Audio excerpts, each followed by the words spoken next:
ঐক্যবদ্ধ শিক্ষার্থী জোটের পক্ষ থেকে আমরা গতকাল থেকে প্রচারণা শুরু করেছি।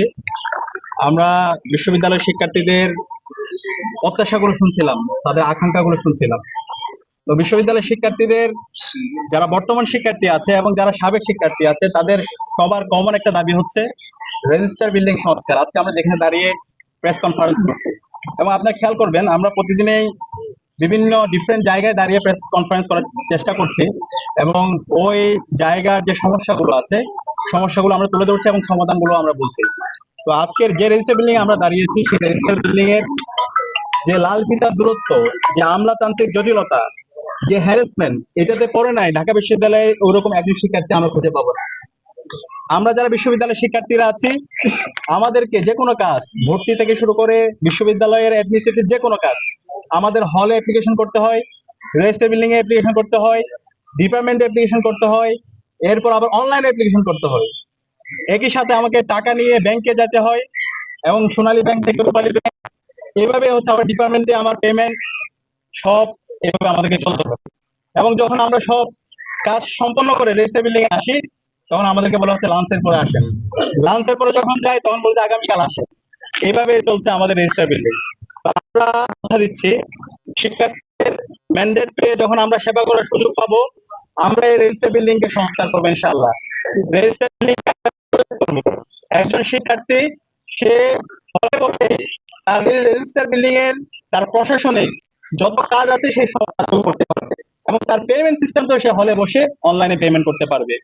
এবং একই সাথে যারা আমাদের অনেক শিক্ষার্থীরা বিদেশে পড়তে যায়, এই যারা বিদেশে পড়তে যায় তাদের সার্টিফিকেট উত্তোলন করা, বাইরের ইউনিভার্সিটিতে মেল করা, এই কেন্দ্রিক তাদের হ্যারাসমেন্টের মধ্যে যেতে হয়। তো আমাদের প্রস্তাবনা হচ্ছে, আমরা যারা বিদেশে পড়তে যাবে এই সমস্ত শিক্ষার্থীদের জন্য আমরা উচ্চশিক্ষা বিষয়ে একটা সেল করব, এবং সেই সেলটা ফাংশনাল থাকবে। ওই সেলের মাধ্যমে অনলাইন অ্যাপ্লিকেশন করে শিক্ষার্থীদের সব ধরনের ফ্যাসিলিটি তারা পাবে। এবং একই সাথে এই রেজিস্টার বিল্ডিং এ যদি আমরা দেখি, রেজিস্টার বিল্ডিং এর দ্বিতীয় এবং চতুর্থ বড় বিল্ডিং হয়, তাদের অনেক সুযোগ সুবিধা দেওয়া হয়, তাদের অনেক রাজনীতি আছে এখানে, কিন্তু তাদেরকে বিশ্ববিদ্যালয় যেভাবে প্রায়োরিটি দেয় আমাদের শিক্ষার্থীদের, আমাদের ছাত্রদের যে আবাসন সংকট, সেটা নিয়ে কোনো মাথা ব্যথা নাই। এবং বেশিরভাগ এখানকার স্টাফরা তাদের কোনো ধরনের কাজ সিন ছাড়া তারা রাজনীতি নিয়ে ব্যস্ত আছে। সে জায়গা থেকে আমরা যখন এই রেজিস্ট্রেশনকে ডিজিটালাইজেশন করব, একই সাথে আমাদের শিক্ষার্থী যারা আছে, আমাদের ছাত্রছাত্রীর ভাই বোনরা যারা আছে, তারা এখানে পার্ট টাইম চাকরির সুযোগ পাবে, এবং এই পার্ট টাইম জবের মাধ্যমে তার এক্সপেরিয়েন্স গ্যাদার হবে। এর পাশাপাশি তার বিভিন্ন এক্সপেরিয়েন্সের মাধ্যমে তার ভবিষ্যতের যে লিডারশিপ কোয়ালিটি সেটা ডেভেলপ হবে। আর আমরা বলতে চাই, আমাদের যে আমরা গতকাল থেকে প্রচার করেছি এবং আমরা বারবার বলে আসছি, আমাদের নির্বাচন কমিশনারের একপাক্ষিক আমরা আচরণ দেখতে পাচ্ছি। আমরা বারবার বলছি, একটি সুস্থ ফ্রি ফেয়ার ক্রেডিবল ইলেকশনের জন্য লেভেল প্লেইং ফিল্ড এনশিওর করা, সেটা হচ্ছে সবচেয়ে গুরুত্বপূর্ণ কাজ। কিন্তু বিশ্ববিদ্যালয়ের প্রশাসন আমরা দেখতে পাচ্ছি একটা ছাত্র সংগঠনকে তারা ফেভার দিচ্ছে। আমরা দেখতে পেয়েছেন, আমরা ফুল দিয়ে শিক্ষার্থীদেরকে বরণ করে নিয়েছি এবং শিক্ষার্থীদের উচ্ছ্বাস দেখতে পেয়েছি, কিন্তু রাতে এখন আমরা আশঙ্কা করতেছি কখন যে তারা নোটিশ দেয় তোমরা গোলাপ করে দিতে পারবে না শিক্ষার্থীদের মাঝে। বারবার আমরা যখনই করি, আমরা তখন এর আগের দিন কিন্তু নির্বাচন কমিশনের সাথে কথা বলেছিলাম, এবং আচরণবিধির কোনো জায়গায় এটা উল্লেখ নাই যে এটা আমরা করতে পারবো না। নির্বাচন কমিশনার বলেছিল আপনারা সব কাজ পারবেন, আপনারা পেট্রোল লাগাতে পারবেন, এবং যে প্রত্যেকটা জায়গায় আমাদের কিন্তু রাতের চলে আসছে, নোটিশ আসার পরে বলছে হচ্ছে এগুলো সব তুলে ফেলতে হবে। তো এই যে এবং সিদ্ধান্তগুলো আমাদের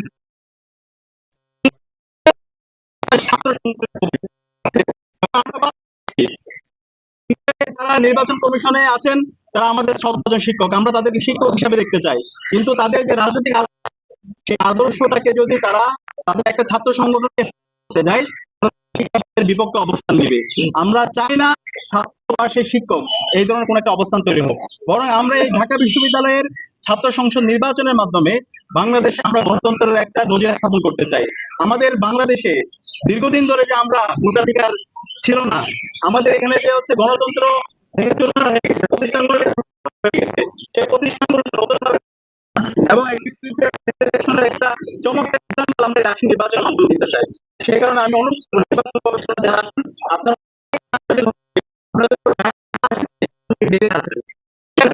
যারা চাচ্ছে শিক্ষার্থীদের যে আকাঙ্ক্ষা প্রত্যাশা সে লেভেল প্লেইং ফিল্ডে এর পাশাপাশি আমাদের নারী প্রার্থীর উপরে কিভাবে হ্যারাস করা হয়েছে, তার ছবিকে বিকৃত করা হয়েছে এবং এটার সাথে যারা জড়িত ছিল আমরা অ্যাপ্লিকেশন করেছি, এখন পর্যন্ত বিশ্ববিদ্যালয় প্রশাসন কোনো ধরনের ব্যবস্থা নেয়নি। আমরা আশঙ্কিত বিশ্ববিদ্যালয় প্রশাসন যদি এই ধরনের নির্বাচন কমিশন যদি এই ধরনের তারা গার্ডসলেস হয়, তাহলে সামনে নির্বাচন আয়োজন করা একটি সুস্থ নির্বাচন কিভাবে তারা বাস্তবায়ন করবে সেটা নিয়ে আমরা আশঙ্কা। আমরা অনুরোধ করবো নির্বাচন কমিশনকে যারাই নির্বাচন যারা বিভিন্ন ধরনের অস্থিরতা চেষ্টা করছে, যারা বিভিন্ন ধরনের বিভাজন তৈরি করার চেষ্টা করছে, যারা আচরণবিধি লঙ্ঘন করছে তাদের বিরুদ্ধে আপনারা ব্যবস্থা নেন, তাদের বিরুদ্ধে আপনারা দৃষ্টান্ত স্থাপন করেন এবং সে জায়গায় আমরা যারা আছি সকল ছাত্র সংগঠন আমরা আমরা তাদেরকে সহায়তা করব এবং